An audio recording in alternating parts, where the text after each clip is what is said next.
10 मई 1857 मेरठ की छावनी से एक ऐसी चिंगारी उठी जिसने ईस्ट इंडिया कंपनी के 100 साल पुराने साम्राज्य को हिलाकर रख दिया। झांसी की रानी लक्ष्मीबाई, मंगल पांडे, तात्या तोपे और बहादुर शाह जफर, ये वो नाम है जिन्होंने अंग्रेजों की आंखों में आंखें डालकर कहा, अब बस। लेकिन क्या ये सिर्फ कारतूसों की लड़ाई थी या 100 सालों से उबल रहे गुस्से का विस्फोट? आइए अगले 5 मिनट में जानते हैं भारत के पहले स्वतंत्रता संग्राम 1857 की क्रांति की पूरी दास्तान।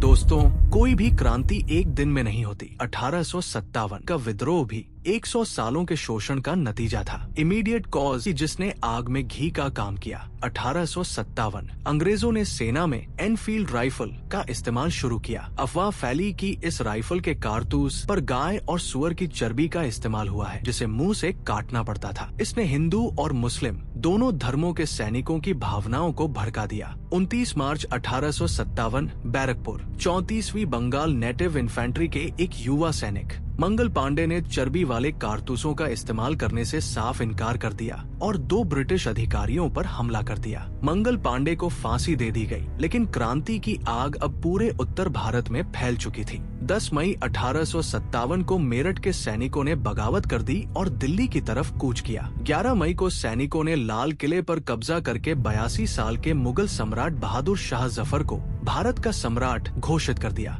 इसके बाद ये विद्रोह जंगल की आग की तरह फैल गया। झांसी में महारानी लक्ष्मीबाई गरज उठीं, मैं अपनी झांसी नहीं दूंगी। कानपुर में नाना साहब और तात्या तोपे ने मोर्चा संभाला। 1857 की क्रांति के दौरान कानपुर में विद्रोह की कमान पेशवा बाजीराव द्वितीय के दत्तक पुत्र नाना साहब धोंधू पंत ने संभाली थी। उन्होंने अपने योग्य सेनापति तात्या तोपे और मुख्य सलाहकार अजीमुल्ला खान के साथ मिलकर स्थानीय भारतीय सैनिकों और जनता को एकजुट किया तथा जून 1857 में ब्रिटिश सेना को खदेड़कर कानपुर पर अपना कब्जा जमा लिया। इसके बाद उन्होंने स्वयं को स्वतंत्र पेशवा घोषित कर दिया। लखनऊ में बेगम हजरत महल ने नेतृत्व किया और बिहार के जगदीशपुर में जमींदार वीर कुंवर सिंह ने अद्भुत वीरता का परिचय दिया था। लगभग 80 वर्ष की आयु में भी उन्होंने अंग्रेजों के खिलाफ बगावत की कमान संभाली और अपनी छापामार युद्ध नीति से ब्रिटिश सेना के छक्के छुड़ा दिए। उन्होंने दानापुर के विद्रोही सैनिकों को एकजुट कर जुलाई 1857 में आरा पर कब्जा कर लिया। अपनी अंतिम सांस तक अंग्रेजों से लोहा लेते हुए उन्होंने 23 अप्रैल 1858 को जगदीशपुर किले से ब्रिटिश झंडे को उखाड़ फेंका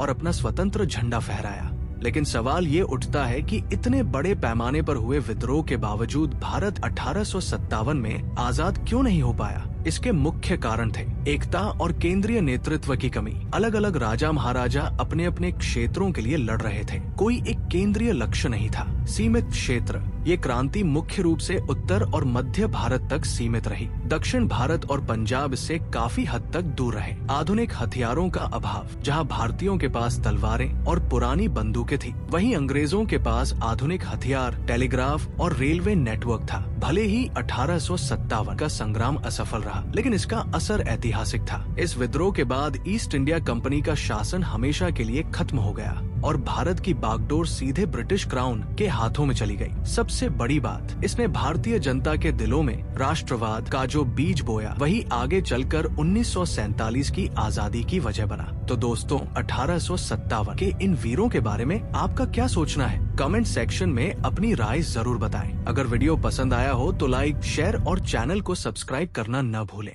जय हिंद, जय भारत।